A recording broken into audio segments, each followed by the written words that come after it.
Hola, muy buenas tardes, tengan todos ustedes. Me da mucho gusto presentarlos en este tercer panel.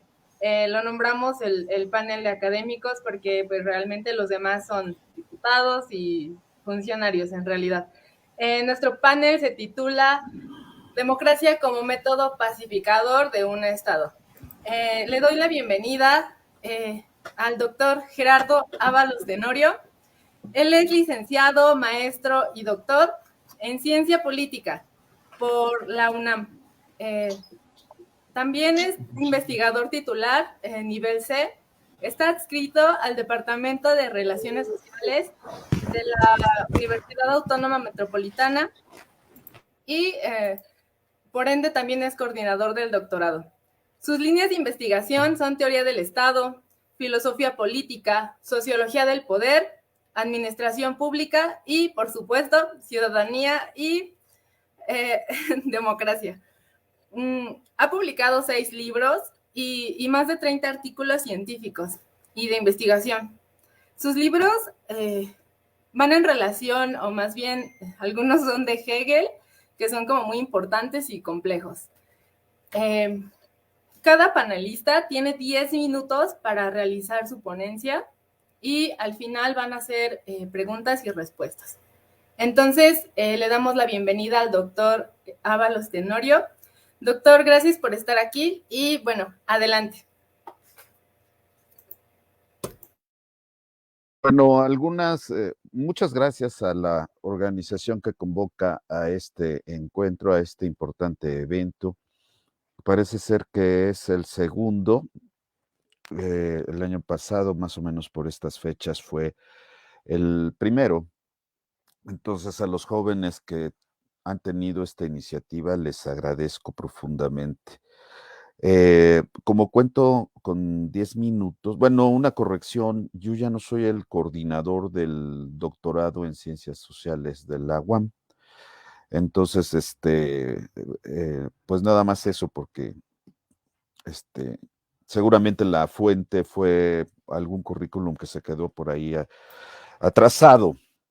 Bueno, democracia como método pacificador de un Estado. 10 minutos, en estos 10 minutos me gustaría puntualizar las tesis que tengo acerca de esta pregunta, más bien de esta afirmación, democracia como método pacificador de un Estado. Lo primero que hago, como suelo hacer, es ponerle unos signos de interrogación a la afirmación y entonces poner en cuestión si la democracia es un método para pacificar una sociedad y en consecuencia para que esta pacificación social se exprese en un estado jurídico. Tenemos evidentemente que recurrir a la ciencia política más clásica y básica para que nos ilustre acerca de lo que entendemos por democracia y obviamente por lo que entendemos por Estado. Y como no voy a hacer el repaso del programa o del plan de estudios de ciencia política en cualquiera de nuestras universidades, pero sí me voy a referir a algo muy básico. ¿Qué democracia sería la apropiada para pacificar la sociedad? No el Estado.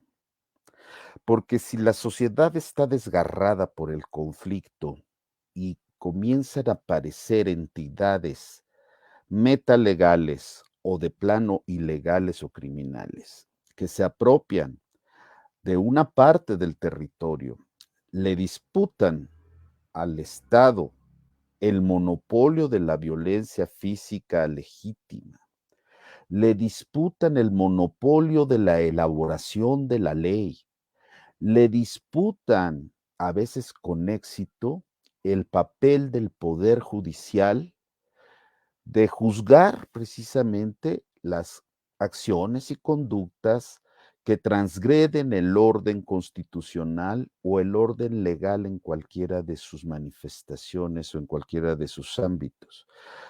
Si además hay fuerzas políticas o fuerzas económicas o fuerzas mafiosas que condicionan la planificación del Estado en términos de administración pública, y con eso, pues obviamente estoy pensando en los grandes poderes internacionales, pues estrictamente ya no estamos hablando de un Estado como lo conocemos desde el siglo XVII, desde 1648, desde la Paz de Westfalia, que da origen propiamente a la forma política moderna que convencionalmente le llamamos Estado y que tiene una de sus características básicas precisamente en la soberanía.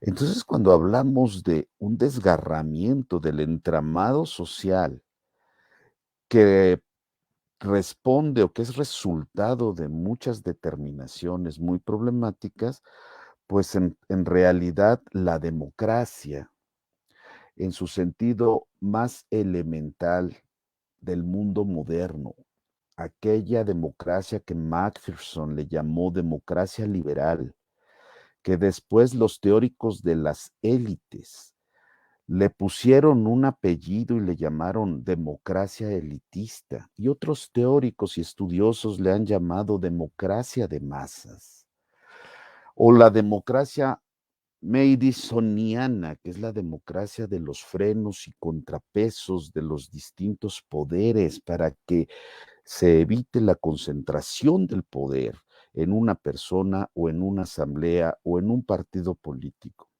La democracia la democracia burguesa, la democracia que responde al etos del burgués, a la forma moderna de vida, ajá, pues no hay en realidad una relación directa entre la democracia como método pacificador de una sociedad, ¿no? Entonces tendríamos que plantearlo de otra manera y eso es lo que yo propongo en términos esquemáticos. En primer lugar, una vez que hemos definido la democracia, siendo perfectamente conscientes de las dificultades que tiene el término democracia para ser útil en el pensamiento teórico, en la ciencia, en el imperativo para describir una situación, cuando somos conscientes de que democracia en sí misma no tiene, como todos los términos políticos, una definición unívoca, sino que precisamente depende de la lucha política para que aquella fuerza que gana en la política le ponga el significado a ese significante que es la democracia. Una vez que hemos hecho este ejercicio de definir la democracia en el tiempo y en el espacio, entonces nos tendríamos que plantear las preguntas elementales acerca de por qué se precipita la violencia desgarradora del tejido social que parece no tener fin porque está asociada con la entraña misma de la forma social dominante. Me explico. La forma social dominante es la forma valor, es la que articula a los seres humanos, los unifica, los cohesiona. De la forma valor, que tiene expresiones fenomenológicas como la mercancía, el dinero, el proceso productivo, el mercado, de esta forma valor se desprende efectivamente la forma social. Y esa forma social no depende de la voluntad de los ciudadanos. La forma social nos toca, ¿no?, impuesta por dos factores al menos. Ujú. El sistema mundo regido por el capital y la geopolítica del capital. Entonces ya vamos viendo que las comunidades y las sociedades no son dueñas absolutas de determinar las formas políticas o las formas de participación de los ciudadanos en la vida en común. Están sometidos, eso hay que reconocerlo, a fuerzas que se les imponen como agentes ajenos, extraños e inclusive hostiles y les someten la vida en su totalidad.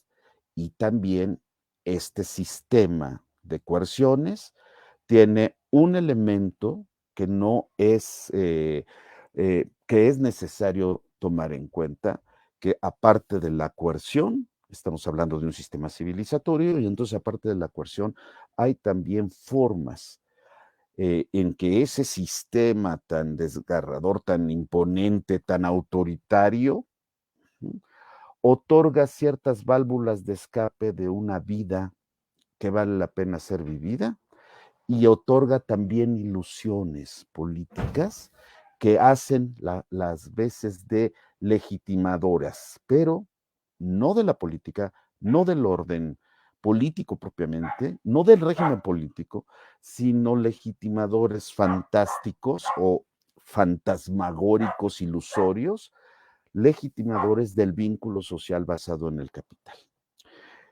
Si localizamos que las determinaciones sociales fueron las causantes de la violencia, una vez que se cerró el ciclo del patrón de acumulación que caracterizó al capital mundial, sobre todo después de la Segunda Guerra Mundial, cuando somos conscientes que ese patrón de acumulación llegó a su fin y se reorganizó de un modo globalizado el mundo, vamos a entender que surgieron factores determinantes y precipitadores de la violencia social, que fueron y que son los que están desgarrando el tejido social. La simple experiencia histórica muestra algo muy simple y muy sencillo. Se transitó a la democracia en varios países, sobre todo en América Latina, pero de estados que no son completamente soberanos. Y entonces se adopta el método democrático de elección, entonces se trata de una democracia electoral, a veces en algunos gobiernos, sobre todo en los gobiernos populares que caracterizaron la década pasada en América Latina, efectivamente estas democracias quisieron ser democracias participativas para que el ciudadano estuviera atento a la determinación de su vida en común. Pero evidentemente la democracia es impotente frente al capital, porque el capital es una fuerza civilizatoria con todo lo que implica de barbarie que tiene en su seno. Entonces, de nada nos sirve entender la democracia como la panacea o como lo que nos va a llevar a la pacificación. En este momento en México estamos viviendo un régimen democrático, pero estamos viviendo un incremento aún mayor de la violencia y del número de víctimas de esta violencia, que es multifactorial ciertamente, pero que tiene distintas formas muy trágicas de manifestación. Y con ese propio dato hay democracia, ¿uh? Estamos hablando de un régimen democrático, quizá no consolidado, quizá con muchas fallas, pero un régimen democrático, y sin embargo la violencia sigue creciendo. Entonces, con esto inicio mi participación. Muchas gracias.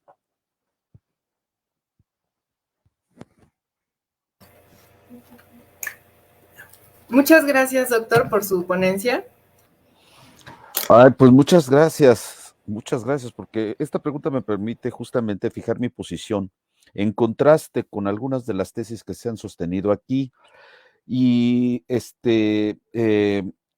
de verdad, o sea, la democracia no pone a votación el vínculo social básico, ¿no? Es decir, la democracia tiene límites, está dada la forma social. Hoy en día, uno de los debates centrales de la ciencia política, sobre todo de la ciencia política, pero de la teoría política en general, es justamente el desencanto de la democracia.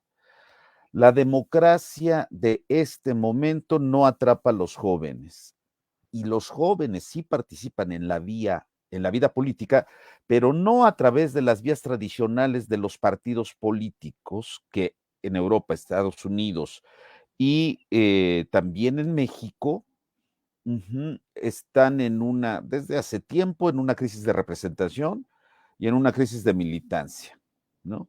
Y sobre todo de los jóvenes. Los jóvenes están siendo atrapados en las redes de los novísimos movimientos sociales, que tienen una carga autocrática de las que no nos hemos dado cuenta, porque se disfrazan de ética, pero la ética se ha convertido hoy en día en una gran coartada de la hipocresía y la simulación y de la impotencia de los jóvenes. Y los jóvenes están en un gran peligro en realidad, pero no tanto de participación o no de la democracia, sino en un gran peligro en la inclusión en un proyecto de vida dentro de los parámetros del mundo burgués. O sea, hay determinantes que no están en juego en la democracia. Vamos a votar tener más empleo. Es como el derecho humano al trabajo. Sí, está reconocido, pero eso no es un asunto que realmente rija la dinámica económica de las sociedades. Entonces, pues es una gran ingenuidad pensar que la democracia va a resolver esos problemas de los jóvenes. Entonces, una de las preguntas era, ¿qué discurso les damos? Pues un discurso muy encendido, incendiario, así de emocional. No, pues justamente los discursos emocionales, los discursos políticos, y todos los politólogos saben que el discurso está orientado a los afectos, como las redes. Yo estoy completamente de acuerdo con Álvaro, ¿no? Las redes sociales más bien lo que hacen es que catalizan y potencian el odio, la envidia, los celos, las pasiones más descarnadas y enfrentan a unos con los otros. Entonces, en lugar de politizar, lo que hace es que saca las pasiones que ya Hobbes las había domesticado con el Estado, y las redes en realidad son grandes receptáculos de grandes odios. Por supuesto que no solo son eso, pero básicamente son imagen y insultos, sobre todo Twitter, pero lo demás pues más o menos está en esa dinámica. Es muy ingenuo pensar que las redes sociales politizan, no es cierto. Lo que politiza es una militancia racional, pero la razón requiere un ejercicio que no estoy seguro que los jóvenes quieran hacer, ¿no? O sea, si la capacidad de absorber del conocimiento de un joven son 280 caracteres, pues entonces no estamos hablando en realidad de una gran politización a través de las formas que han absorbido la vida de los jóvenes. Y los novísimos movimientos sociales, si se fijan, ocupan plazas, ¿sí? Pero no hay propuestas políticas y no hay dirección política, ¿no? Lo que está pasando ahora eh, que se mencionaba Milei, por ejemplo, es liderazgos afectivo-populistas, ¿no? Lo que estamos viviendo ahora es un proceso de desdemocratización, pero con la conservación procedimental, de la democracia procedimental, y una irrupción que a veces ha sido violenta, es violenta, y se justifica esa violencia. ¿No? Si la hacen las mujeres en las paredes, en los monumentos históricos, entonces se justifica. O se aparenta justificar. Entonces, es peligroso citar me voy a poner en términos polémicos, citar a Trotsky o hablar de la democracia como la irrupción, porque es lo mismo, ¿no? ¿Cómo define León Trotsky, la revolución? Como la irrupción violenta de las masas en el gobierno de sus propios destinos. Y dices, bueno, sí, pero ¿quién califica las masas? ¿Quién garantiza que esas masas no sean fascistas? ¿Cuál es el criterio de que esa irrupción no sea fascista y no sea en realidad dirigida contra el derecho y contra la libertad? Entonces son temas que están muy abiertos y no se resuelven con un buen discurso, ¿eh? Hitler también daba buenos discursos. Gracias. Yo agradezco infinitamente a cada uno de ustedes por haber participado en este segundo foro anual, que en verdad es mucho trabajo que hay detrás de este. Y bueno, doctor Ábalos, muchas gracias. Doctor Toski, gracias también. Doctora Norma, de igual manera. Y Víctor, en verdad, muchas gracias por estar aquí.